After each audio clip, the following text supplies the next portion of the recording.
আচার দেখলেই মুখে কিন্তু জল চলে আসে।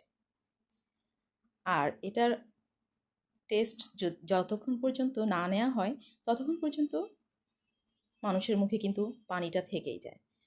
আসসালামু আলাইকুম ভিউয়ার্স, কেমন আছেন সবাই? তো জলপাইয়ের মিষ্টি আচার বানিয়েছি, সেটাই আপনাদের সাথে আজ শেয়ার করব।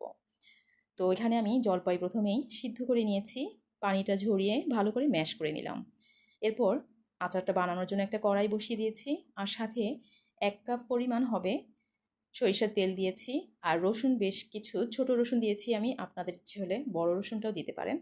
তো আমি ছোট রসুন ভালো করে ছিলে, রসুনের পাতলা ছিলকাটা আছে, মোটা ছিলকাটা ফেলে দিয়েছি। আর এখন দিয়ে দিলাম তেজপাতা কেটে, আর সাথে 2 চা চামচ পাঁচফোড়ন গুঁড়া। আর এখন দিয়ে দিচ্ছি চিলি ফ্লেক্স 1 টেবিল চামচ দিয়েছি। যদি আপনারা ঝাল একটু বেশি খান তাহলে আরও কিছু বেশি অ্যাড করে নিতে পারেন।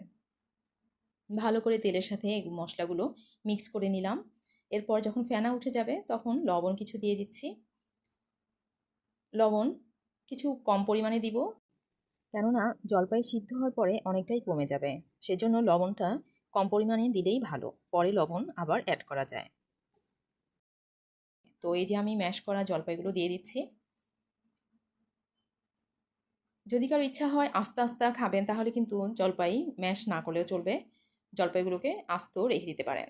তো এই যে আমি ভালো করে নেড়েচেড়ে নিলাম। আর এখন আমি এই পর্যায়ে এসে চিনিটা অ্যাড করছি। যদি আপনারা মিষ্টি বেশি খান তাহলে আরও বেশি চিনি অ্যাড করতে পারেন। আমি একটু কম দিয়েছি, তবে পরে আরও লাগলে দিব।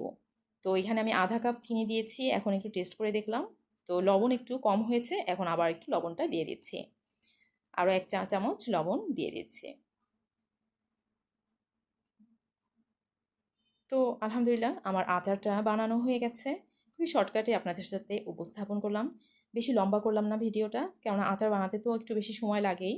তো সম্পূর্ণ ভিডিও উপস্থাপন করতে গেলে কিন্তু সবাই বোর হয়ে যাবে, তাই অল্প সময়ের মধ্যেই আচারটা বানানো আপনাদেরকে শেয়ার করেছি। তো কেমন হয়েছে কমেন্টে অবশ্যই জানাবেন। আজকের মতো বিদায় নিচ্ছি, আল্লাহ হাফেজ।